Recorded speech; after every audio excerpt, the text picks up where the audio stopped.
y revenir lorsque nous ferons le bilan plus détaillé de cette initiative. On peut effectivement regarder si les populations qui étaient ciblées sont celles qui ont eu le plus recours à ces tests de dépistage rapide.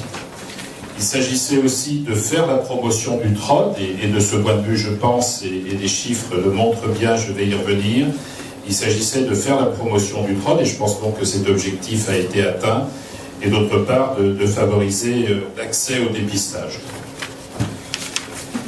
En effet, si on regarde d'abord la mobilisation, je ne vais pas vous abreuver de chiffres, mais 500 t-shirts, 26 000 préservatifs, 1700 affiches, 15 000 flyers, c'est surtout, et c'est surtout là-dessus que je voudrais insister, votre présence ici en témoigne, c'est surtout la mobilisation de près de 600 acteurs, de 70 structures différentes, CDAG, les associations, le milieu associatif a été très investi dans cette initiative.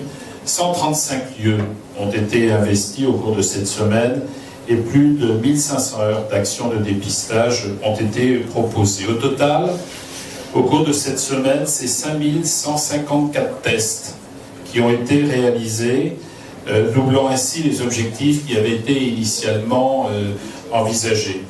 Et par ce dispositif, il y a eu 39 découvertes de séropositivité sur lesquelles le professeur Sobel va revenir tout à l'heure pour donner quelques indications.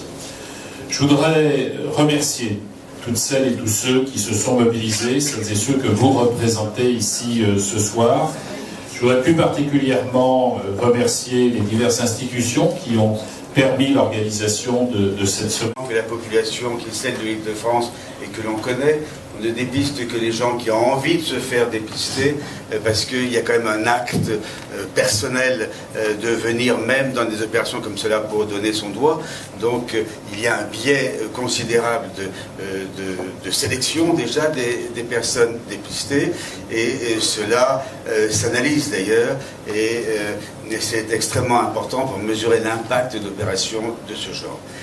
L'impact, c'est aussi des choses moins faciles à mesurer, c'est-à-dire la possibilité de coordonner des actions sur l'ensemble d'une région.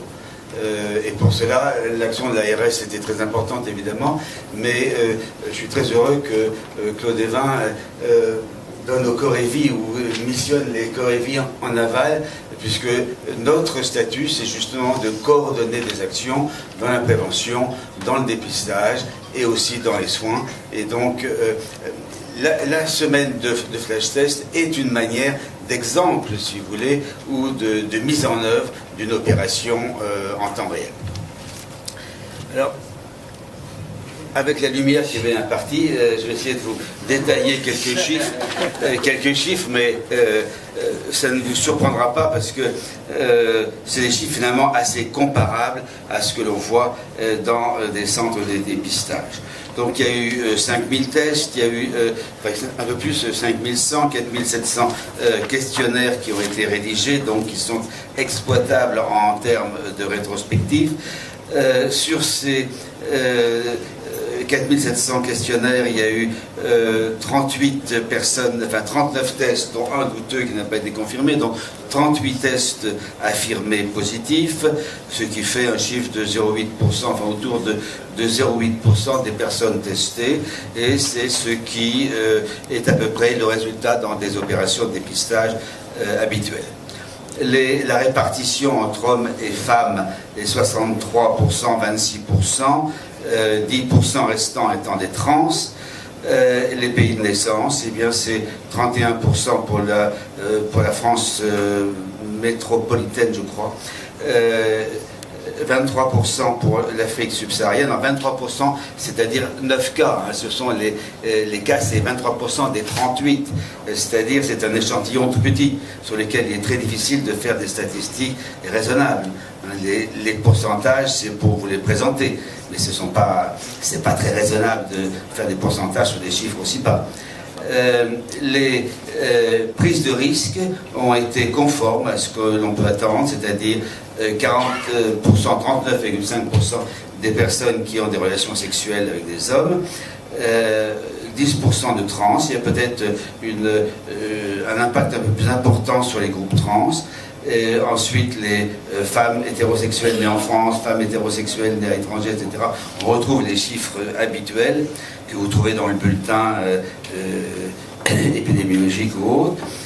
Ce qui est intéressant, c'est que 22 personnes sur 38, c'est-à-dire 60%, ont déjà été testées pour le virus du VIH, mais on ne sait pas s'ils étaient déjà séropositifs. Comme vous savez, enfin s'ils se savaient déjà séropositifs, vous savez qu'il y a toujours un certain nombre de personnes qui retournent faire des tests, ont déjà été testés, ont déjà été vus séropositifs, et vont retourner, soit pour le confirmer, soit pour voir si un autre labo va faire pareil, enfin un autre labo ou un autre TROD, peu importe.